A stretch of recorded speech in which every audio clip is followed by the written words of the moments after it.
तो देखिए निफ्टी अभी फिलहाल रेड में आया है। 7 अंकों की गिरावट फिलहाल देखने को मिल रही है। चलिए अब Q3 नतीजों की बात करते हैं और Q3 नतीजों पर आज बात करने के लिए हमारे साथ मौजूद है हैप्पीएस्ट माइंड के management.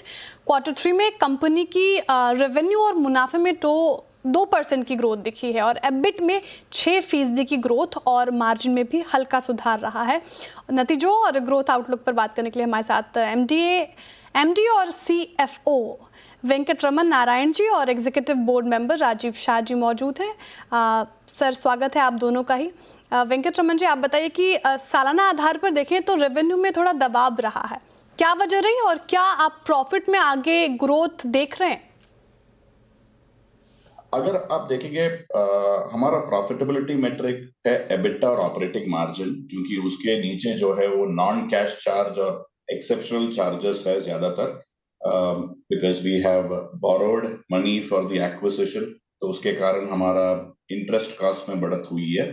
Depreciation is a non cash charge और इंड AS अकाउंटिंग ट्रीटमेंट के कारण हमारा अमोर्टाइजेशन ऑन अनवाइंडिंग इंटरेस्ट जो एक्विजिशन कॉस्ट होता है उसके कारण हमें तकरीबन 12 करोड़ का इम्पैक्ट हुई है इस क्वार्टर में। पहले क्वार्टर में भी Q2 में भी वही नंबर था, तकरीबन 14 crore. So what happens is the profitability metrics that one needs to focus on is EBITDA and operating margin.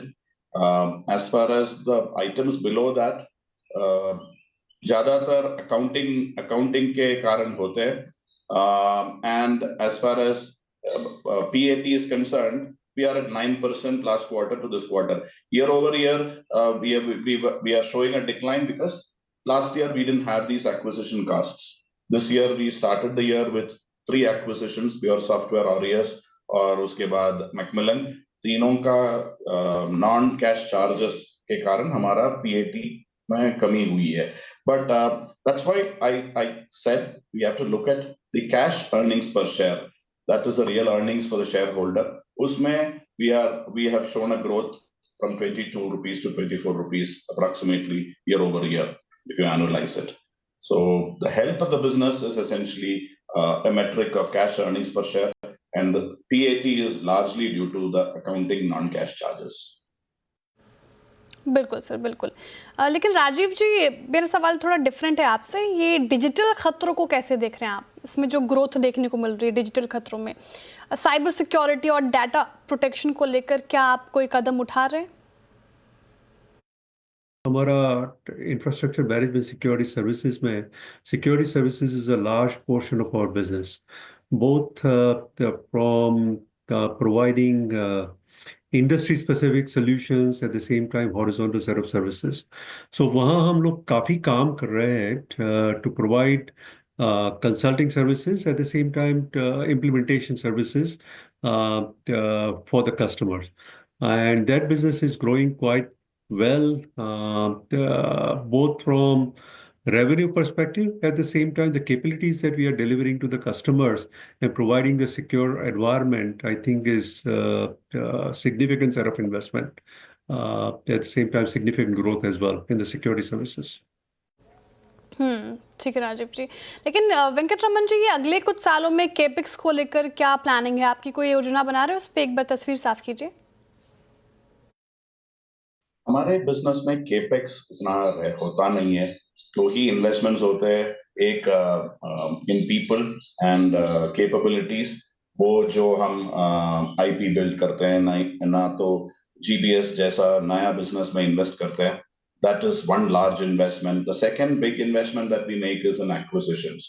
तो जहां तक हमारा investments in GBS new business is concern, the last 2 quarters and up to Q2 we had spent about $1.5 million, और अगर आप देखेंगे इस quarter में भी इन्वेस्टमेंट मोड में ही है GBS is a startup unit within Happiest Minds। तकरीबन $2 million के ऊपर हमारा इन्वेस्टमेंट हो चुका है। we are continuing to invest in new geographies।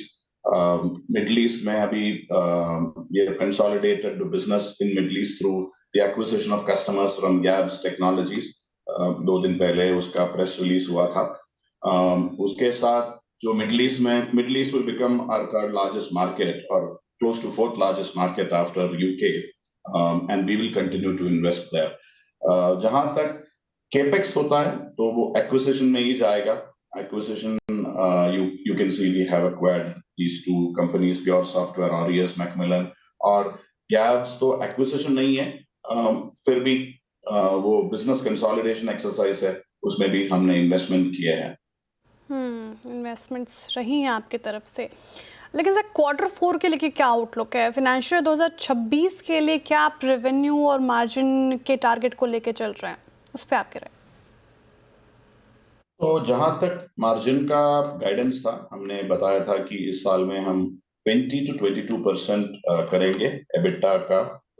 अगर आप देखेंगे 9 महीने के रिजल्ट 22.1% पे है, तो गाइडेंस के ऊपर ही है, और हमारा कोशिश रहेगा कि यही नंबर हम मेंटेन करके Q4 में भी 22% करेंगे.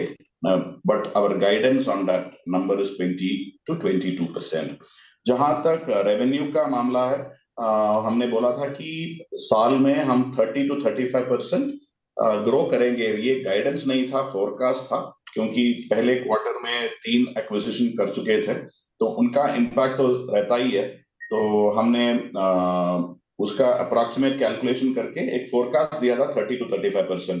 मगर वो एक्विजिशन जो हमने किए थे उनका कंसोलिडेशन में तकरीबन 1.5 महीना चला गया, तो हमको effectively we got only 40 days in the first quarter.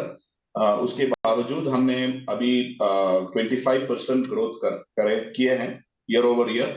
मगर आप देखेंगे तो पहले क्वार्टर में हमने 24% किया था QOQ, सेकेंड क्वार्टर में 28 किया था QOQ और YOY rather, and third quarter में भी 28 किया है. तो we are close to our guidance, and now we have acquired Gavs business. Hopefully going into the fourth quarter, our attempt will be to make sure that we reach the 30%, the lower end of the forecast that we have given. Nahi to we in constant currency. So next quarter also we are looking at a reasonable growth and trying to achieve the lower level of 30% growth in constant currency year over year. बिल्कुल sir, बहुत बहुत शुक्रिया sir आप दोनों का हमारे साथ जुड़ने के लिए, तमाम सवालों के जवाब देने के लिए बहुत शुक्रिया सर, और all the best for upcoming quarters. जैसा कि आपने प्रोजेक्ट किया, सभी एक्सपेक्टेशंस आपके मीट हो. बहुत शुक्रिया सर. चलिए फिलहाल वक्त हो चुका है एक छोटे से ब्रेक का. ब्रेक के बाद फिर हाजिर होते हैं. आप देखते रहिए CNBC आवाज़.